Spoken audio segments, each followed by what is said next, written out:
It is Friday, April 19th, 2024. This is another edition of Football Today. Those are the dudes from the Talking Giants world. Justin Penik, Bobby Skinner. I am Chris Rose. Producer Mikey is here as well. As guys, we are less than 1 week away from the 2024 draft. I know you are hanging on every Joe Shane word at a press conference where I'm sure he's going to tell you all the Giants strategy. I know, Skinner, you just walked in from watching that entire thing. So you now know the entire Giant strategy, right?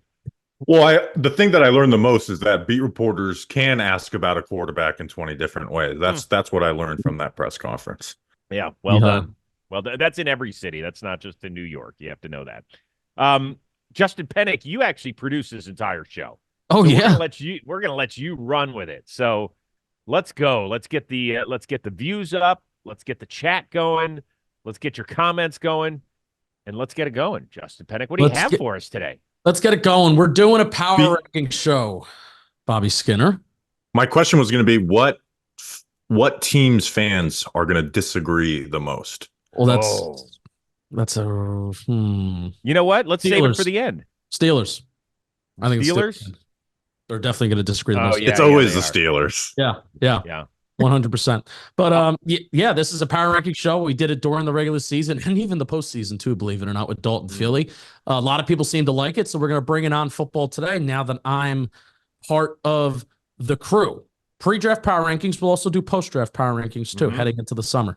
All right, I want to start off with a kind of a topic-based thing first before we really get into power rankings, and we'll split it up into fours. We'll do 4 groups of 8 here. But I want to start off talking about Brandon Ayuk and Tee Higgins, the only kind of news topic we have today. This is the last opportunity that we're going to be able to talk about them because they could be on the move pre-draft or even the night of the draft. So, fellas, I want you to bring up 2 to 3 teams that make the best fit and make the most sense to take a swing on these guys. And then plus, obviously, you have to give them the contract that they're looking for, too. I listed 3. I have the Colts, the Jaguars, and then I threw one out of left field, the Lions. Is there any team that anybody wants to start off talking about? Or are these teams egregious and there's another team that makes sense to possibly go after a Brandon Ayuk or Tee Higgins? I do think Detroit is the team that I would like to see do this, right? Because they have Amon-Ra St. Brown, who's that. I mean, I love him, right? Mr. Third Down, great in the slot, but they do lack that outside wide receiver one threat. They are in a window right now. Like, the Lions are the team that I would like to see do it. I think it makes the Colts and Jags make sense, but just as far as like a football fan, that is the team I would like to see do it because I think they are lacking on the outside, and I don't have faith that Jameson Williams is going to take a step forward for them. Okay, football-wise, and I know that's where your headspace lives, you nailed it. I'm more of a facts and figures, dollars and cents dude. How in the world could you justify paying 2 receivers goo gobs of money? Because Amon-Ra St. Brown is heading into the last year of his contract, right? So you got to pay him because you can't draft all these guys in Detroit and then say, you know what? You guys have done an amazing job turning this franchise around. Instead, we're going to pay somebody else who did all the heavy lifting for another team, and we're going to give up draft capital to do it on top of that. So either you're paying 2 receivers premium dollars, which I don't think anybody wants to do, or you're going to screw everybody else that's been drafted in that locker room and say, thanks for getting us here. Bye-bye. I mean, they've got a really young roster. Obviously, they got to pay Penik and Amon-Ra St. Brown, like you mentioned. But they can, I mean, the cap is able to be manipulated. And if out of all those 3 teams that Justin brought up with the Colts and Jags, I think the Lions would be the team that is like, okay, yeah, maybe this goes a little bit against the grain as far as making it a little tougher on us cap situation wise, but it'd be worth it. It's not like they're a team. They're not a team that has a bunch of guys on contract who they've been pushing back and pushing back and pushing back. Right. This would be like the beginning of that for them doing it for the next 4 years. But do you like paying 2 receivers top dollar? Yeah, absolutely. I think that's huge for a team to have those types of options. And having, like Amon-Ra St. Brown, every team knows is going to him on 3rd down, and he's still able to convert. Imagine when there's an actual wide receiver one weapon, that just makes everything easier for Ben Johnson over there to go and scheme things. They have the offensive line taken care of really well. that's a team that I think that can help them take a move that can help take the next step from a good NFC team to a true Super Bowl contender. I know they were one game away, but like making it where it's not last year was the peak of it. That would make them true. I mean, you can already make an. I agree. You can if already they did that, they would move up to number 2 in the NFC for me after the 49ers. Yeah, you can already make an argument that they're at least NFC contenders. You know, Super Bowl and those teams in the AFC. We all agree. I think we all agree that the AFC is more loaded than the NFC. But if they make that move, I mean, they are, dude. Like their roster's already so good. Like that's the thing where sometimes you have a team that, all right, well, all these contracts are backloaded. You have all these good players. Well, they're already earning a lot of money. They're all so young, and like I could back. I know Brian Branch is within 4 years, but you can backload Brian Branch. You could backload Penny Sewell. You could backload Aiden Hutchinson. You could backload all these good players that you have on this team because you're confident that they're going to be good for you, and they're going to be good for a long time for you too. And that's the benefit and the beauty of drafting guys and paying them in house. So this would be a big swing. It would be a big swing. I think that Indianapolis is really interesting because they didn't do much outside of keep their own guys. Right. And obviously they've got a quarterback on a rookie deal. Jacksonville, it's getting time to pay the piper with Trevor Lawrence, although we know that they need somebody out there. They did add Gabe Davis, but they lost Calvin Ridley. And, you know, I mean, we talked about this wide receiver class so much. It's not Brandon Ayuk. By the way, has there ever been a receiver that has made a bigger 180? Like that guy, you thought he was going to be like 2 years and done in San Francisco. In the doghouse. Shanahan refused to play him. And Chris, is it simply because it can't be this simple? Is it because he just didn't block? And that's why he was such in the doghouse. And then now he's one of the league's best blocking wide receivers. You see him one of the first plays of the game where the 49ers are playing the Seahawks, and he's down there for blocking on a Christian McCaffrey 70-yard run. It's like, holy shit. That's my theory. I can't think of anything else because he was really good in college, and he was also good to start his career in the pros, but then he was just in Shanahan's doghouse. Well, we don't know what happens behind the scenes. We get to see him for 3 hours every Sunday, and that's it. I always say reserve judgment on why guys end up in the clubhouse or the doghouse or whatever it is, whatever house you want to call it, until you're a part of the building. That's what I would say. That's my theory. We haven't talked about Tee Higgins. Does Tee Higgins get moved on draft night, Bobby? I believe so. I think so, too. First? Yeah. It would have to be a first rounder. That's been the precedent set for guys, young guys of that caliber. Yep.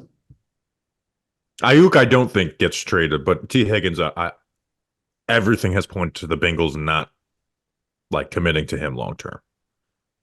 And the Colts make the most sense on paper, especially when you look at the way that DeForest Buckner just signed an extension. If you looked at the way that they like size. Contract, a low cap hit this year, and they still have $28 million in cap space right now, even with extending all those guys in house. And they love his height. He fits the height prerequisite that the Indianapolis Colts have. How much more? How much? You know, because every receiver room, they like to have different flavors, if you will, right? We want the big guy, we want the short guy that can, you know, run around maybe from the slot a little bit. That's Josh Downs, their only outlier for size that they've ever taken. That is true. And so you don't think he's too similar to Michael Pittman? No. I mean, they're just really good wide receivers. Like, if they're too similar in that, they're too similar in that realm that they're both really good. They play on opposite sides. Awesome. All right. Get open. So there you go. You ready for some power rankings? Because this is going to be fun. Let's rank the powers. Chris Rose, I gave these guys an idea last year that during the playoff power rankings, they should take one team that was in the playoffs and just bump them down once every episode just to see the meltdown. What are you saying that somebody should jump into the top 5 that didn't make the playoffs?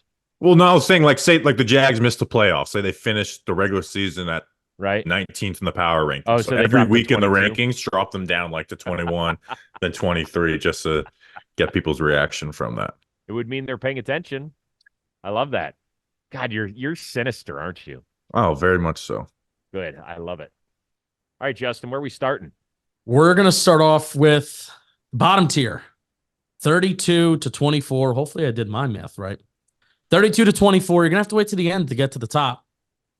The Carolina Panthers are at 32. Now we did an average. I'll start off with this. Bobby did a list of 32. Rose did a list of 32. I did a list of 32. We averaged the three together. This is not a consent. The consensus is the average. Boom, you get it. There you go. The Panthers are at 32. The Patriots are at 31. The Broncos are at 30. Commanders 29.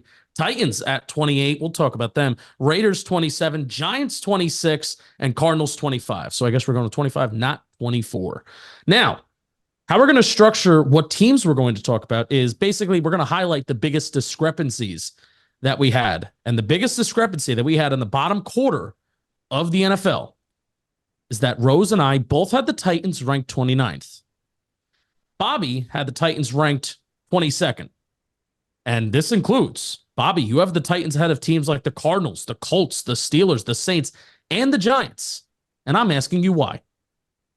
I believe in that coaching staff. Like a lot of this, because this is pre-draft. The only draft pick that I took into place was Caleb Williams to the Bears because that's a lock. So this is totally pre-draft. The same thing. That they have a quarterback that they believe in, right? Will Levis has to show a lot, but I really trust that coaching staff. Getting the coach, Bill Callahan in there to be the offensive line coach. I do think they have like some good players at each level. And then the addition of Calvin Ridley, I think that they are going to get the most out of that group. Now, again, I have them at 22. I don't have them as, I don't even have them as a top 20 team. But I just think that they have some stuff in place to be successful. They just got to figure that offensive line out in the draft. Rose. Yeah, I understand it. And here's the thing. I might have been day drinking when I did some of this, and that'll really come to fruition a little bit later in some of the middle tiers. I got to be honest with you. Like I felt I feel the same way when I fill out an NCAA tournament bracket. Like the minute I do that, or after I have a fantasy football draft, I hate what I've done. I hate it. I look at it and I'm like, what is the matter with you? Have you never watched the sport before? Oh, I get so excited. I think I'm going to win every year. No. So when I did these power rankings after I was done, I was like, God damn it, this sucks. I felt the pressure to get it in by a certain time, and I didn't quadruple check. I only triple checked. So, yes, maybe at the Titans, whom I had at 29, just like you, Justin, maybe a little low, but I want to see some consistency out of Will Levis. I saw some moments. It's just at that position, I need to see some consistency before I can bump you up. I agree, but offensively, I thought they were a horrible situation around Will Levis, and he was even able to show some flashes. So I think Hopkins, not the player he once was, but he showed last year he still has juice, and he's a guy who can fit well with the Levis. You add Calvin Ridley, who, again, I'm not the biggest fan of Calvin Ridley. I kind of pushed back on the Jags trading for him in the first place, and then letting him walk was even sillier. But I just think they're going to get that offensive line figured out with Bill Callahan to the best of its ability. Somewhat assuming that they're going to pick someone at 7, even though we're not including the draft into this, but I really trust the Callahan, like Brian Callahan as a coach. I think he's going to get the most out of those guys and get them to 22 as far as power rankings. Yeah, I think the biggest shot that they have is if Will Levis has a big arm, and that was the thing coming out of college, right? If you can push the ball down the field, and if the Titans can find a way to get some explosives, that's what you saw out of Will Levis at the start. It's like, just explosive play after explosive play. And every other drive looked bad, but then you have all these explosive play touchdowns. Obviously, it wasn't sustainable. That's not sustainable. But if you can have Will Levis utilize those receivers, get some big plays. Tony Pollard's also involved in the mix now. If he can get back to that explosive running back that he was 2 years ago, he was the most explosive running back in the NFL. They can beef up that offensive line. Callahan gets him some holes. You never know. I think that's going to be the Titans' MO this year. They may not be able to consistently put together drives, but if they can get some big plays, maybe they can sneak out some games. And hoping quarterback with some decent surroundings is kind of what has them ahead of the other teams below me. Like Kyler's obviously better, but the Cardinals roster is awful going into the draft. I have the Panthers, the Patriots, the Broncos. Right now we don't have any faith in any of those quarterbacks. The Raiders don't have any faith. Commanders, they don't have a quarterback yet. They could obviously change after. We're going to change after the draft. Steelers play the Titans tomorrow, and Titans win. Yes, I do. I mean, they played each other in one of the worst Thursday night football games of the year. Remember recording that one late night, Chris Rose? It was actually the first episode in the new house. Yeah. So yes, I do. I don't like the Steelers roster offensively like at all right now. It's hard to do this exercise a little bit because you keep telling yourself that I'm not thinking about it as though the Titans are going to find their future left tackle, even though we all know that that's what's Yeah, I going to kind of happen. am. Like I said, Caleb Williams was the only one, but I know that they're going to get a left tackle. Right. They're going to get some. It might not be Joe Alt, but it might be, you know, Olu Fashanu. It might be somebody, but it's going to be better than what they had last year. And we know that. Which was And league worst. horrible. Horrible. So that, I actually like your pick of 22 more than I like ours, Justin, of 29. Can we move on to the next group? Let's Please, move on to the next had group. Well, are we enough. going to say just the rankings of all the ones that we just hit, or are they just on the screen? So they're on the screen, and I also ran through They're them right there. vocally as we started. So let's go to the next tier in the next state. We have the Saints at 24, the Vikings at 23, the Colts at 22, the Steelers at 21, the Seahawks at 20, Chargers 19, Bucks 18, and Jags are 17. Now, we had a big discrepancy here where Bobby had the Vikings at 19. Chris Rose had the Vikings at 26. I had the Vikings at 27. That's one where I feel like I regret a little bit looking, because the Vikings, like, they even held on a little bit with, after Kirk went down, they won some games. Obviously, Justin Jefferson's really good. So I think that's one that I regret, but I think Rose and I are identical in saying that the Vikings, the quarterback situation is very unclear, and that's not answered pre-draft right now. But I want to talk, and we've talked a lot about the Vikings as the show has gone on, but I want to talk about the Bucks. I think if there's one team that we really haven't talked about that much, possibly since Baker's been extended, it is the Tampa Bay Buccaneers. Now, Rose, you have this is the day drinking part of the program. You have the Bucks at third day. They were a playoff team last year. You have the Bucks at 13, and then Bobby and I had them at 20 and 22. That is a huge discrepancy, and I'm going to ask you why, but you say you were day drinking. Well, okay, but that's just an excuse. Oh, it might have been fact, but it's And they were one of the last 8 teams last year. They were, and to me, that's where the recency bias comes in. They played their 2 best games of the year against Philadelphia and then Detroit. Wouldn't we agree with that? Yes. Yeah, I remember they had like one of the worst records versus winning records last year. I remember. Did they even beat at one point they had not beat a team with an over 500 record. That was accurate. I don't know if it came all the way through for the 17 games, but you're right. And on top of that, like, I love teams that are built well on the interior, the offensive line of it. Like, they're not. And once again, this kind of gets to the whole area of they do have a lot of work to do in the draft. And I kind of cheated. I feel like I think Jason Light's going to do okay in the draft. He's found some good players. They kept Mike Evans, which I like. I kind of like Rachaad White. I think he's a pretty good player running and catching the football. So 13 was high. I probably should have dipped him back to about 15 or 16, but I didn't see 20 in their future right now. So I just have a hard time betting on Baker in back-to-back years because that's what his career has been. Up, down, up, down, up, down. And now he just got himself a nice little contract. How well is he going to play coming off of that? And I like a lot of the, like, you guys know, I love Kalijah Cansey, like crush. Mm-hmm. I love how this year all of a sudden they're short defensive tackles and no one gives a shit about them. No one cares about them being short. You have Vita Vea in the middle, Levante David's still there, Winfield is on the tag, but he'll get that figured out. It's just Mike Evans is still really good, but what are you getting from that offensive help? Are you going to be able to establish a good run game? You lost Dave Canales. Now you got Leon Combe from Kentucky, I like which him. he went Kentucky, Rams, back to Kentucky, and then now back to the Bucks as an offensive coordinator. And I think their division got better with the Atlanta Falcons, right? I would pick the Falcons to win that division now. And, they almost lost the division last year, and it was one of the worst divisions in football. Yeah, we still have it, by the way, because we did a breakdown by division as well, where we have like the AFC North as the toughest position in the league, toughest division in the league at 1, and then we have the NFC South at 8. So despite the division getting better, we still think, based on our average ranking, that the NFC South is the easiest. Yeah, I'd still have them the second team there, but being the second team in the NFC South last year is picking top 10, basically. Yeah. or picking 14th with the Saints. Yep. Yeah. Like I said, I would, if I could have a re-tee, I think this is the one. I wouldn't move them all the way down to 20, but I would move them into the middle teens instead of the top of the teens. But I am curious about what if there's a team that like, okay, who's the poster boy for regression from last year? It would be the Bucks, not beating winning. Obviously, they won the playoff game versus a reeling Eagles team. Not filled with talent, a quarterback who hasn't put good years together in a row yet. They're just like the poster boy for having some regression. Or maybe it's a team that you all shat on, the Pittsburgh Steelers, who are in this group of 8. Right? Yeah. I mean, why would anyone be excited about the Steelers right now? Are Because you really excited about Russell Wilson being the declared starter and then at some point bringing in Justin Fields?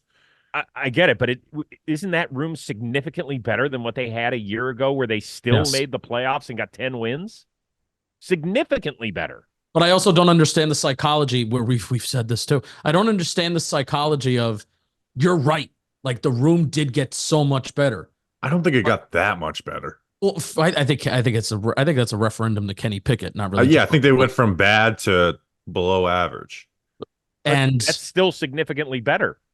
But you're still below average. Right. But the psychology of looking at a football team that can win 8-9 games with such bad quarterback play, and then they upgrade the quarterback play, and you're like, well, yeah, I still view them the same way. And that's the Pittsburgh Steelers experience basically since Big Ben fell off. And this could change. This is the team that could change the most for the draft, right? If they're able to get a wide receiver, there's obviously still a lot of defensive talent with, all pro level players on that team. If they can add a wide receiver in the first round, I think they can jump up the most. But Bobby, you've got them at 25, and Penik, you've got them at 21. I have a little more faith in them, and I'm a Browns fan. I have them at 18. It's just I can't see how it. They play in the toughest division in football too. It is, yeah. I know, but that means that you don't think they can even get close to 9 wins, which we know with Mike Tomlin as your coach, they're going to get. We can rubber stamp that. Well, we know bad teams sometimes can win games, which that's a sentence.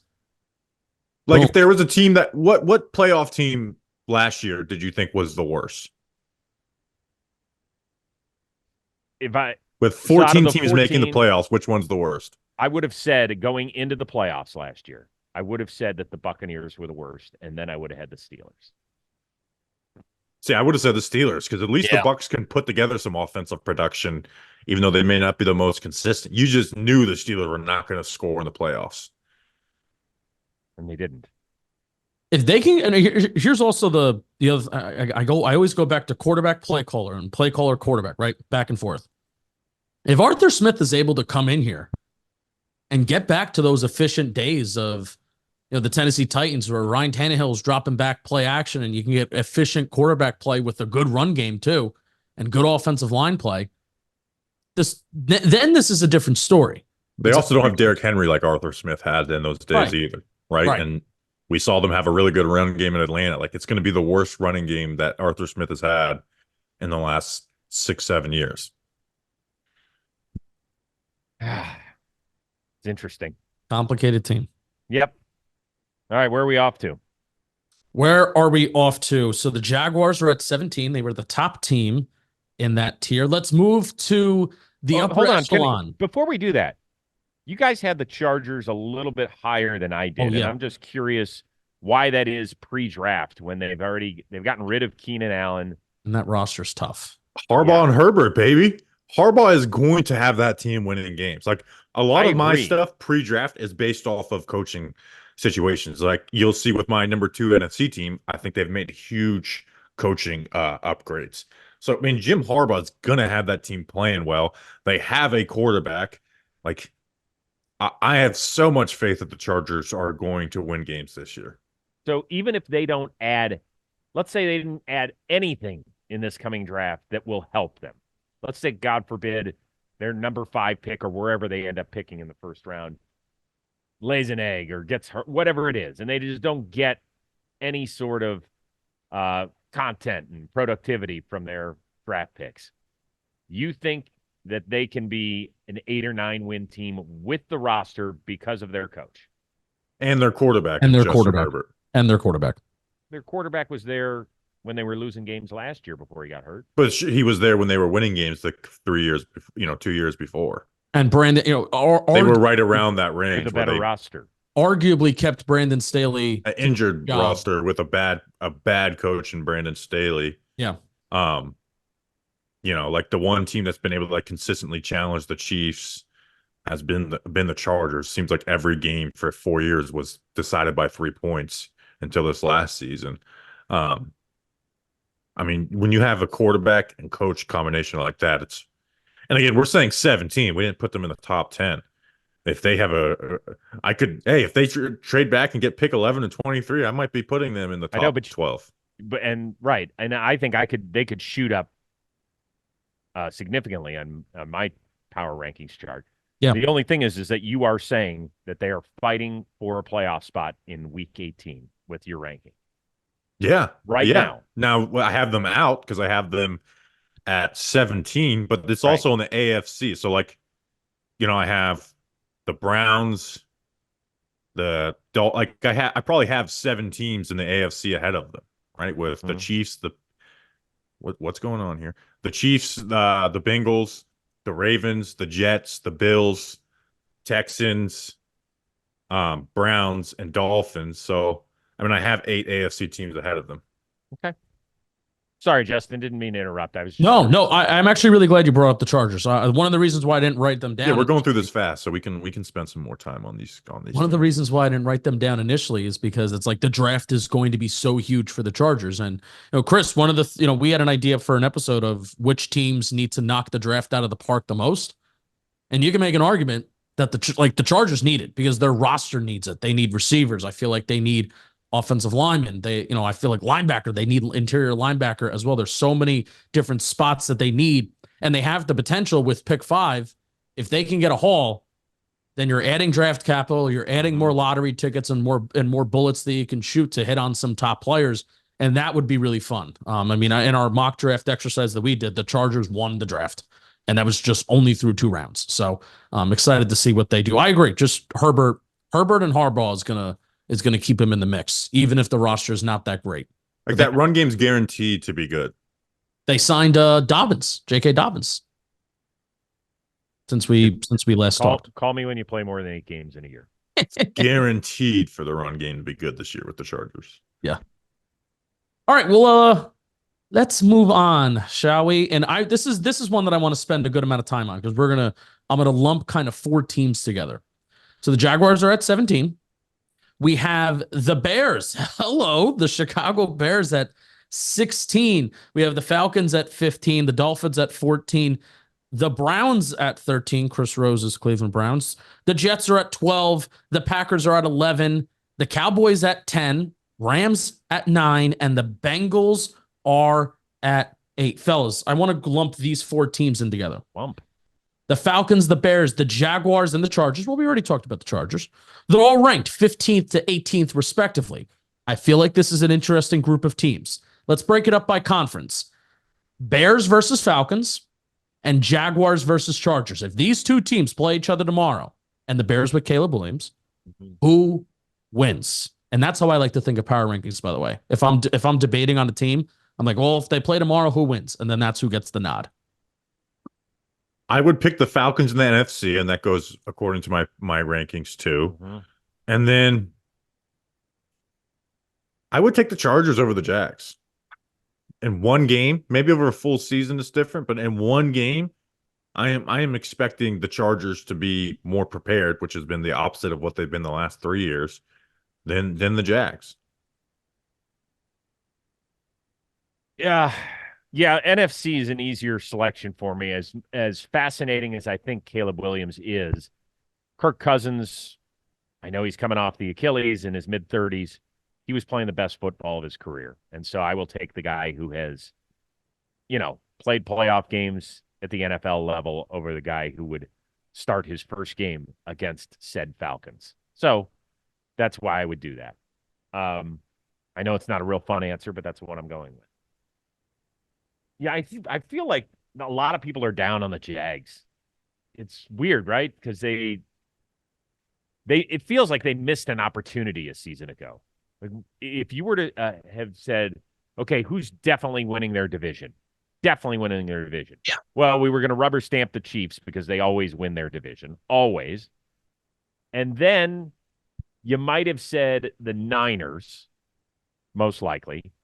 And then it probably went Jaguars because you looked at the rest of the division. You're like, well, there's 2 rookie quarterbacks and they don't know what the hell they're doing in Tennessee. So the Jags, even if they're not great, they're going to waltz to a division title. And they didn't even make the freaking playoffs.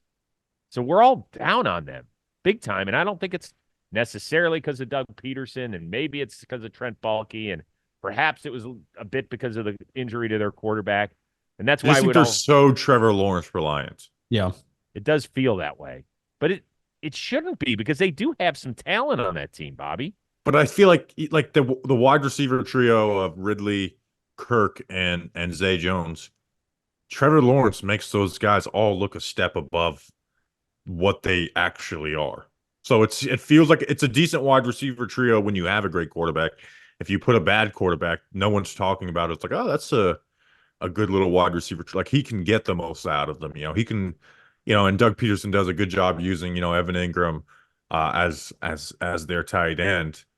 But it's just, to me, you are taking an average group and making them look above average because of who Trevor Lawrence is. And their running game was really bad last year. Defensively, they were hit or miss. Like, I just feel like they're so reliant on Trevor Lawrence, and then they lost his best weapon and Calvin Ridley.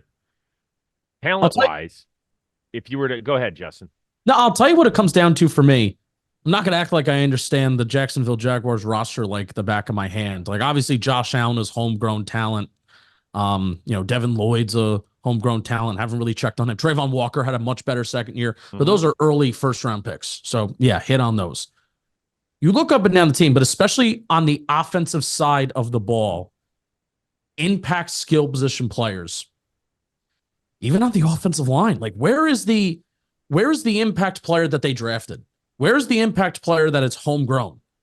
Everybody they've signed Evan Ingram as a free agent. They just signed Gabe Davis as a free agent. Zay Jones, they signed as a free agent. Christian Kirk is the highest cap hit on the team right now, and they signed him as a free agent. Everybody, there is no homegrown talent. They're going out, they're signing these guys. Take advantage. Everybody wants to come to sunny Florida. There's no state tax. So, yeah, take advantage of that like a lot of these Florida teams do. But you also don't draft your impact offensive players well besides Trevor Lawrence, and then everything is kind of relying on him.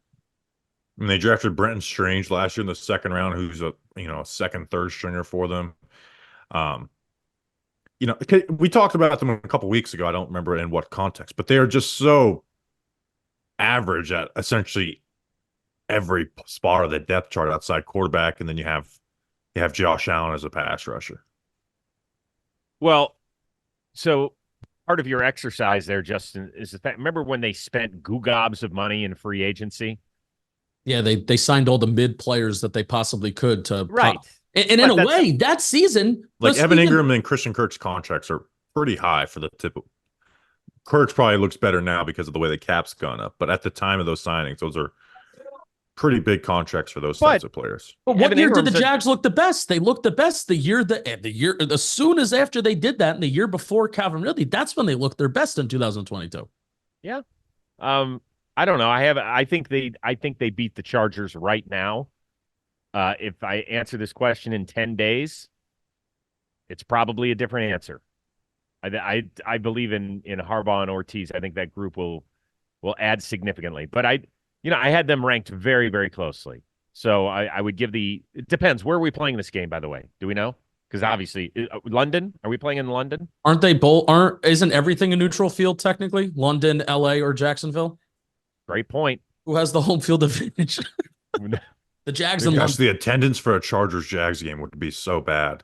Although, you know what? I do think that Harbaugh is going to kind of rally some people out here. There's like a large Michigan contingent in Los Angeles. So maybe that'll sway a few of the naysayers over to the Bolt side. We'll see. Oh, yeah. The Chargers probably have more fans from Michigan than they do Los Angeles. Oh, man. Okay, they signed Ben Mason, by the way. I don't understand why he hasn't caught on in the NFL. The fullback, remember him? You're a big Ben Mason guy. This is a fullback free zone right now. Oh, no. Disagree. Your H-back over fullback? I'm 6 wide receivers, Oh, wow. four offensive linemen. I really like screwing up with the schemes. All right. This is a conversation that I think is, at least to me, it's more fascinating. The Bears versus the Falcons. These are two teams. Like, I love what the Bears are possibly doing. I love what the Bears are putting together. The Falcons, good D line. I think they can even upgrade their D line in the first round that they're going to do. I had them taking a 2 defensive linemen and front 7 guys. So Bears versus Falcons, they play tomorrow. You both went Falcons, but let's kind of break down these teams kind of individually. I am so excited for what the Chicago Bears are going to do this NFL draft. Yeah, so I guess I would have the Falcons as the 7th team in the NFC. I can't do the math in my head right now. Or the 6th or the 7th team. You just, like Rose said, you got more faith in like the Falcons with Kirk Cousins right now, with Caleb. Like, as much as I love Caleb Williams and I think he's gonna drag that Bears team to the playoffs, it is still a yet to be seen over there too. But I think the defense got better as the year went along. They've got a lot of young players who are developing, like Tyreek Stevenson, out of Miami last year. You have offensive weapons with, DJ Moore, Keenan Allen, and Cole Kmet. They added Swift, which I don't love that move, but like they're in a nice little spot to be a team that's above 500. I think perhaps the winner of this game is the team that makes the smartest trade at either 8 or 9. I think both of them are going to have ample opportunity to get out of there. It's also possible that one of those teams could draft the first defensive player off the board, and they both need to improve on that side of the field. We know what the Bears are doing at 1. They both need pass rush. They both need it. And so I think it'll be fascinating to see which general manager ends up kind of maneuvering around there, because I would like to see one of those two teams move out of the spot and accumulate more picks. I mean, the Bears, they have 2 of the top 9, and then I think they've got 2 picks the rest of the entire draft. Yeah, I kind of want to just see the Bears take the best player available, though. I want to see them take a pass rusher so bad. Like, I am openly rooting for Jared Verse to be a Chicago Bear, because him and Montez Sweat on opposite sides of each other is Could be so fun. Fucking fun. That'd be Could great. be. But they also, let's not pretend, although this is an outstanding situation for a number 1 overall pick to get into, let's not pretend that they're that close right now to the Lions. They're not. No, but I think they can go 1-1 versus the Lions. I mean, they almost beat them last year. I mean, think about the jump that the Texans made because of C.J. Stroud. The Bears are in a much better position, and it's hard to be better than what C.J. Stroud was. But if you ask pre-draft, you would say Caleb Williams is better. Mm-hmm. Yeah, it'll be fun. And they have the 9th overall pick, which I know we're not factoring in yet, but like they're going to add somebody. Mm-hmm. I just like to see them add more somebodies.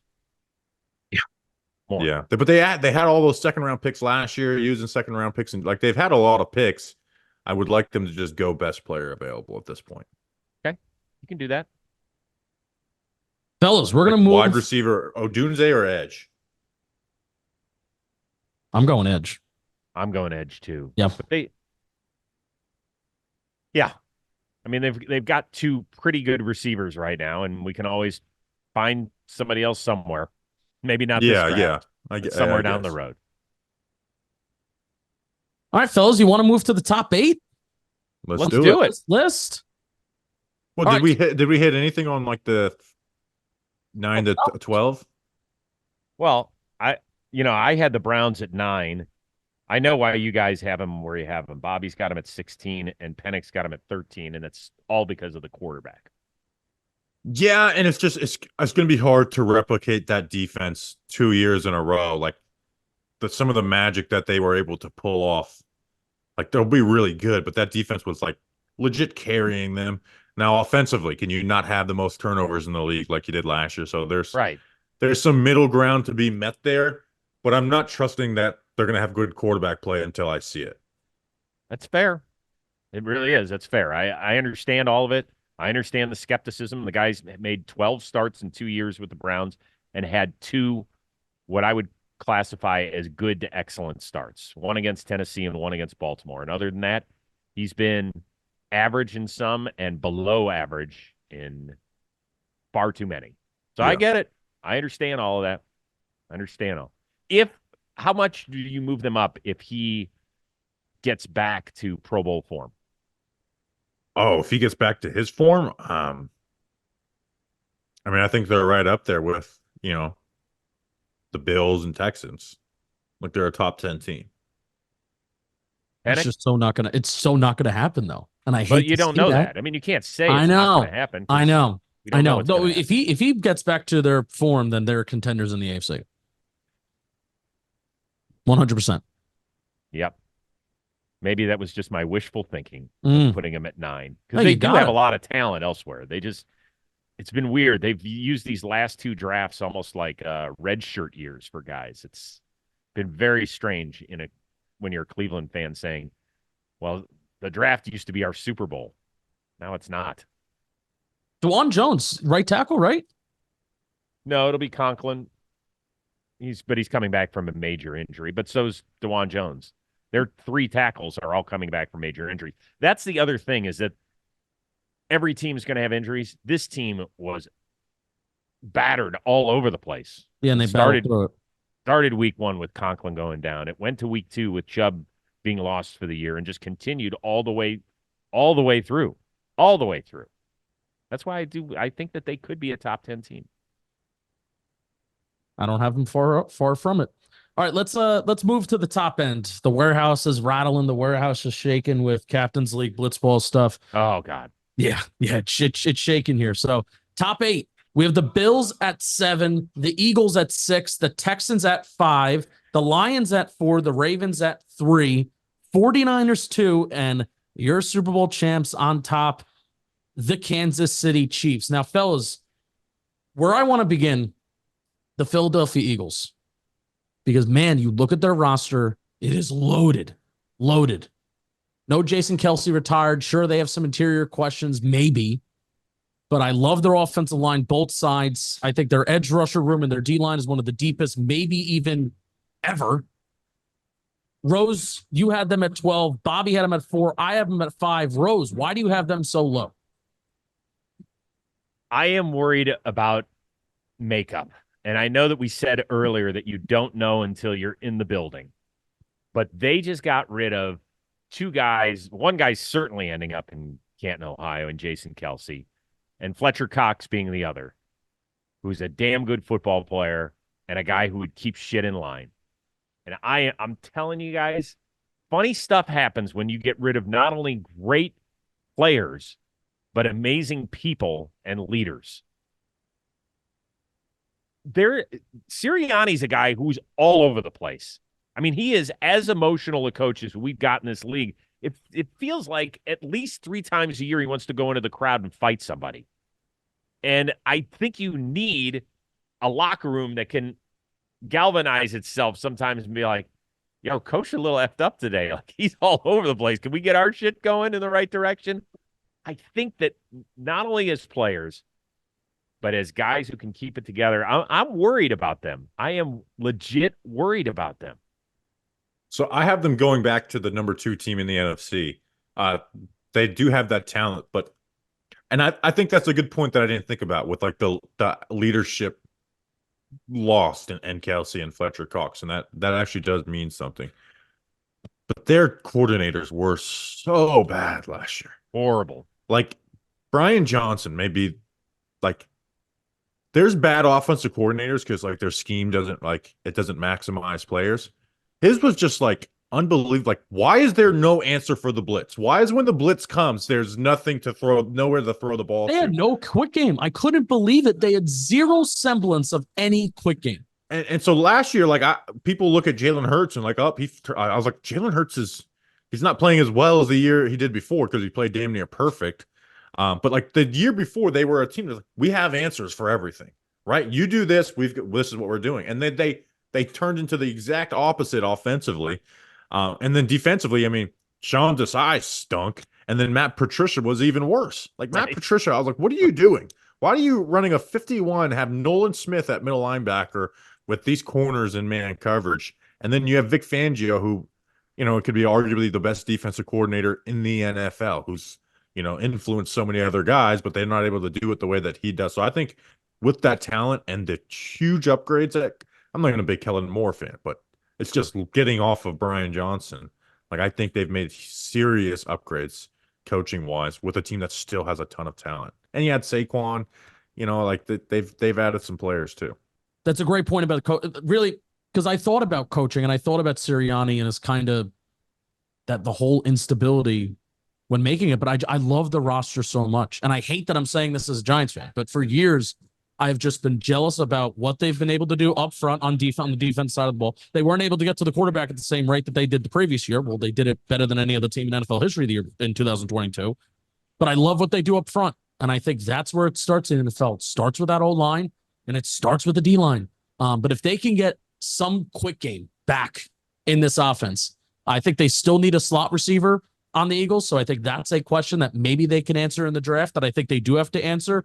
But they getting Devontae Smith back involved in the quick game, not just force-feeding A.J. Brown. I think force-feeding A.J. Brown at certain points last year, yeah, he had a great NFL season. He had a great wide receiver season, especially when you look at it from like a fantasy standpoint, Pro Football Reference page.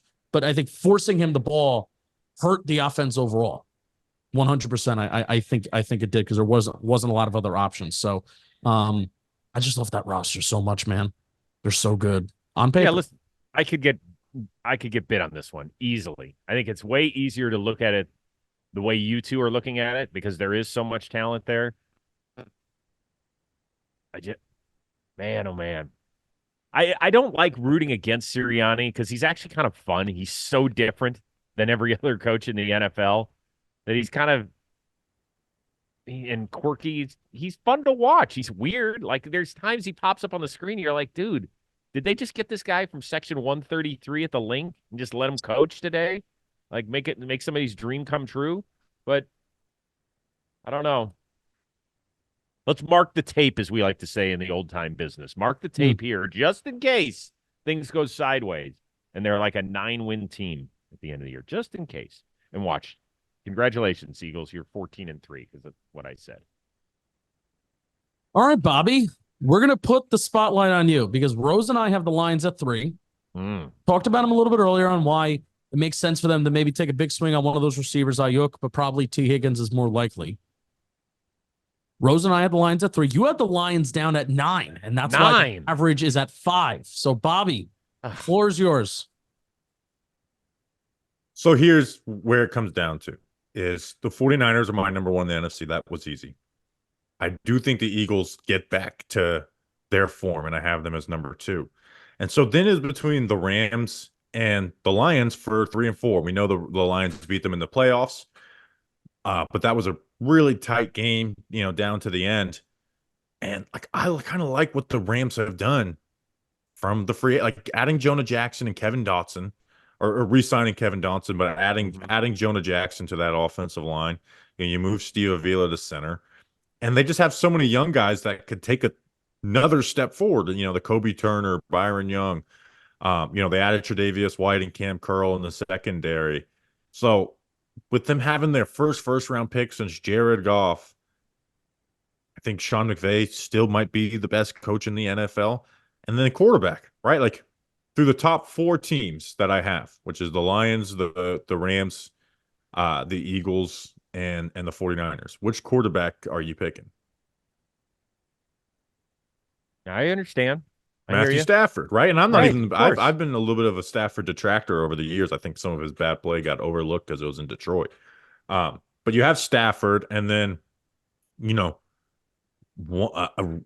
a really great coach in Sean McVay. If you want to argue him versus Shanahan or Campbell, I can listen to it.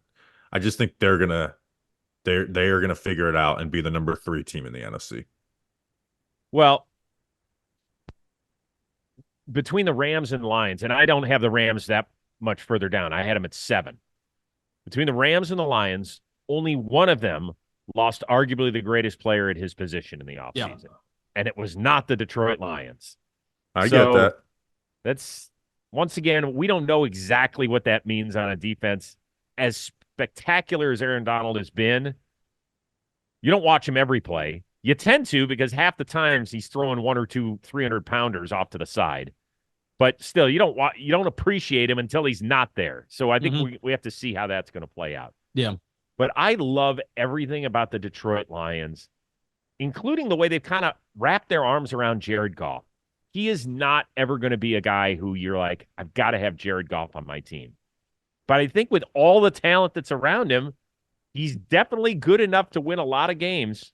A lot of games. And man, oh man, if freaking Josh Reynolds catches a 4th down ball, the Lions are in the Super Bowl, man. I honestly believe that. I honestly believe that they are playing in their first ever Super Bowl, that they're that close. And I think that Dan Campbell is going to take all that and utilize it to this team's advantage. And I think they're Super Bowl contenders. Like, I have 4 Super Bowl contenders in the NFC with the Lions, the Rams, the Eagles, and the 49ers. I'm not counting the Cowboys as Super Bowl contenders anymore until they can win a fucking playoff game against a team that's over 500.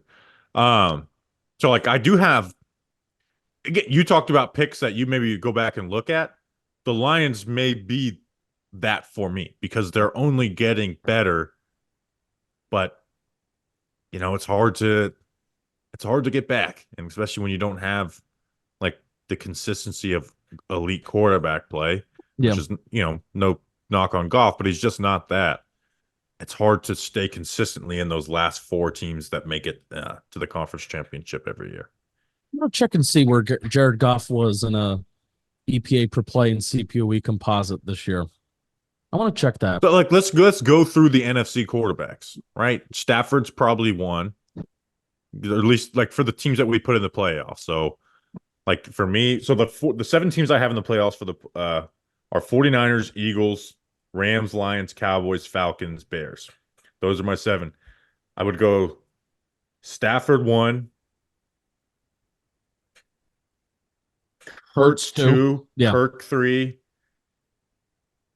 Dak and Goff is, and then Purdy plays so well. I hate to shit on him. Like, if Caleb Williams really pops, there's an argument that they could have the 6th or 7th best out of just the playoff teams in the NFC. Jordan Love, Jordan Love or Jared Goff? Well, why wouldn't you be a Dak hater at this point? Because he does play pretty well. And then in the regular when it matters season, the most, when they're playing teams above 500 in the regular season or the playoffs, he just chokes. But you don't you do power rankings based on how they're going to finish in the regular season? No, I do them based on how good do I think you are. Well, like, I'm not going to let win-loss. I do too, but I think it's how good you're going to be in the regular season. I factor playoffs into it too. Okay. Here's basically what there's 4 teams in the NFC that I view as Super Bowl contenders. I don't view the Cowboys as that. Wow, fine. I mean, that's fine based on their. Yeah, I mean, yeah. Okay. All right. Wasn't there one other one we wanted? You guys wanted to know why I had the Packers so high, right? I had them at 6. Yeah, Bobby, explain it. You had them at 14. Oh my God, I have not been talking about the Packers in this whole playoff thing. I totally forgot about them. Yeah. Yeah, I mean, once again, the Packers. I feel really bad about that. Well, here's the thing about the Packers that I love. I tend to think sometimes that free agency is massively overrated. Really, it's fun. It is the best free agency for fans because you're like, oh my God, we got this guy. Blah, blah, blah. He fills this hole. And then in 2 years, you end up cutting him when he signed a 4-year contract. It just seems to happen so frequently. So the Packers, they have built this nice young core. I know that you can say, well, 1 year of Jordan Love, and he wasn't even good the first month. I understand all that. But I am buying Jordan Love's. A lot of my positioning here is buying Jordan Love stock and having all these skill guys grow up together. Now, I do think that they're going to miss Aaron Jones because he's, once again, another locker room presence to me. I think that Josh Jacobs can be fine on the field. I don't know anything about the kid. But I do love what Aaron Jones brought to the entire organization. Love everything really about him, in addition to being a very good football player. So that's the one area where I'm a little hesitant. But I do think that they can grow up together, and they could be right there next to the Lions this year. So I like the signing of McKinney. So how did I forget the package in this? So right now my NFC order would be 49ers, Eagles, Rams, Lions, Cowboys, Falcons, and then Packers and Bears. I want to see 2 years in a row of Jordan Love. I Matt understand. LaFleur did some really good stuff. Now there's a full year of film out on him. There was some inconsistencies, but he did play his best when it matters the most. So And the playoffs was really good. Yeah, it's ticking in the up, but I want to see 2 years in a row of it. I agree. Like you asked me about like the Packers postseason, and you can make this, I think, a similar argument to almost the Lions, where I think the Packers played a better football game than the San Francisco 49ers did in their matchup. Totally. Really young core. And then- It was the youngest team in the NFL last year. So, but I still I have them at 12. Like they should be higher, but I have them at 12, and I kind of confidently have them at 12. But that may be something that comes back to bite me in the ass because there's not a lot of household names, but it's just guys that they've built that young core they've drafted, and maybe they'll become household names down the line. How about that? Yes, yeah. So I kind of because you know what, I probably would put them ahead of the Falcons now that I'm looking at it. Right, you have Devontae Wyatt who played great for them, Rashawn Gary, you add McKinney. So I think when we do this post draft, I'm going to have the Packers a little higher. Dude, my post draft might not look anything like what this looks like. And that's the fun part. I'm just telling you that I had a hard time doing this, going back and yeah, crazy. Because there were times like, well, I can't figure out that they're going to take this position, even though they desperately need it. And then I was like, oh, but they're definitely taking that sort of player. I'm excited for the NFC North. That's Yes. the crux of this. Totally. And by the way, if Minnesota gets its quarterback that it likes and pairs it with its head coach, whom I know they like a lot, might not be all that far away. Yeah, hopefully that's for them. It's Drake May and not JJ McCarthy. The AFC North and the NFC North are the two most fun divisions in football right now. Mm-hmm. The North dominates in NFL divisions and in Civil Wars. Well, there you go. I think we're creeping up on an hour. Rose, you have the 49ers number one. Yeah. Chiefs 2. Bobby and I just went with the conventional. We're going to put the Super Bowl champs first. You chose not to do that. No, this is the LeBron Jordan conversation to me. It's very boring, blasé. I'm not a fan of it at all. Which is who do you got, LeBron or Jordan? Yeah. I'll tell you next episode. I'll save that. I'll save that post draft, actually. Post draft. When I do my NBA all-time power rankings. As long as you're not a Kobe guy. The people who say Kobe over them are just they're the most diehard fans in the world. It's just I have to fit Alex English in there, guys. Sorry, somewhere. Jason Kidd belongs in there. So I just think that the Niners guys, they were the better team in the Super Bowl. They just didn't win it. I know it sounds utterly preposterous and ridiculous, but they just didn't win.